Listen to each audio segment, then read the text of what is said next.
Hey Rose, this is Body and Soul Massage and Therapeutics. I'm Sandy Pond, and I just gave Rose her first massage, and I did the EPT on her abdomen, which she has a scar which has been opened up 4 times, the same location, about 6 to 10 inches long. And on the opposite side, on her lumbar spine, she has another scar that you can tell us about. And you've been to the doctors, and you have some situations, if you don't mind sharing with us.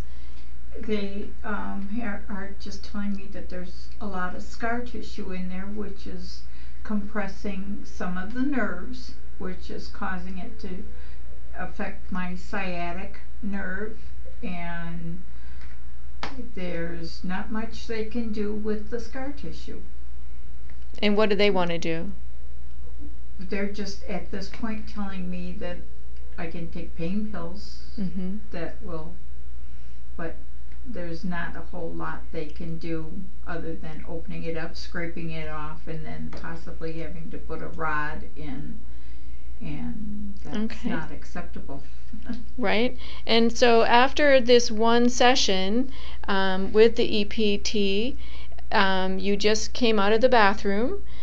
From your session, you went to the bathroom and you came out. Now, what was your response, if you don't mind sharing with me again? I just was able to go into a sitting position much easier than I typically can. And even just now, sitting and standing, it's like...